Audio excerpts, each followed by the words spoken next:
நாட்டு மக்களுக்கு நன்மை செய்யும் மற்றும் பெருமை சேர்க்கும் கட்சியோடு கூட்டணி வைத்திருப்பதாக பாஜக குறித்து எடப்பாடி பழனிசாமி கூறியுள்ளார். தங்கள் கூட்டணியில் மேலும் சில கட்சிகள் இணையும் என்றும் அவர் நம்பிக்கை தெரிவித்துள்ளார்.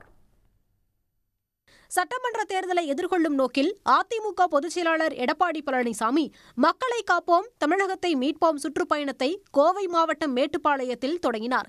இதனையொட்டி காலை வனபத்திரகாளியம்மன் கோயிலுக்கு நிர்வாகிகளுடன் சென்று அவர் வழிபாடு நடத்தினார்.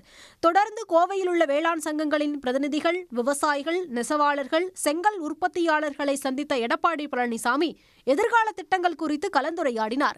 பின்னர் சுற்றுப்பயணத்திற்கான பிரத்யேக பேருந்தில் சென்ற அவர் மேட்டுப்பாளையம் உதகை சாலையில் ரோட் ஷோ நடத்தினார்.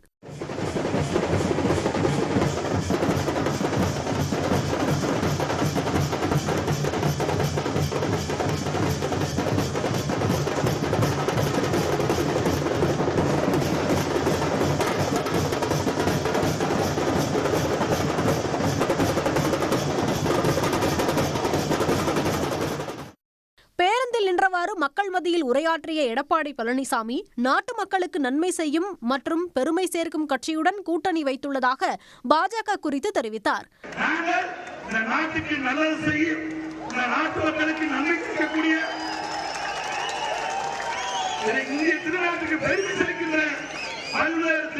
தமிழ்நாட்டுக்கு வழங்கிக் கொண்டிருக்கின்ற கட்சியோடு கூட்டணி வைத்தார். இந்த தவறு மத்தியிலிருந்து நிறைய திட்டங்களை தமிழகத்துக்கு பெற்று மக்களுக்கு நன்மை செய்ய வேண்டும் என்பதற்காக அமைக்கப்பட்ட கூட்டணி.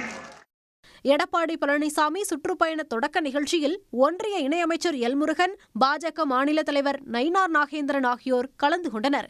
அதேபோல் அதிமுக முன்னாள் அமைச்சர்கள் SP வேலுமணி, தங்கமணி, நத்தம் விஸ்வநாதன், காமராஜ் உள்ளிட்டோர் பங்கேற்ற நிலையில் செங்கோட்டையன் பங்கேற்காதது தொண்டர்கள் மத்தியில் சலசலப்பை ஏற்படுத்தியது. உடனுக்குடன் செய்திகளை தெரிந்து கொள்ள சன் நியூஸ் பெல் ஐகானை கிளிக் பண்ணுங்க.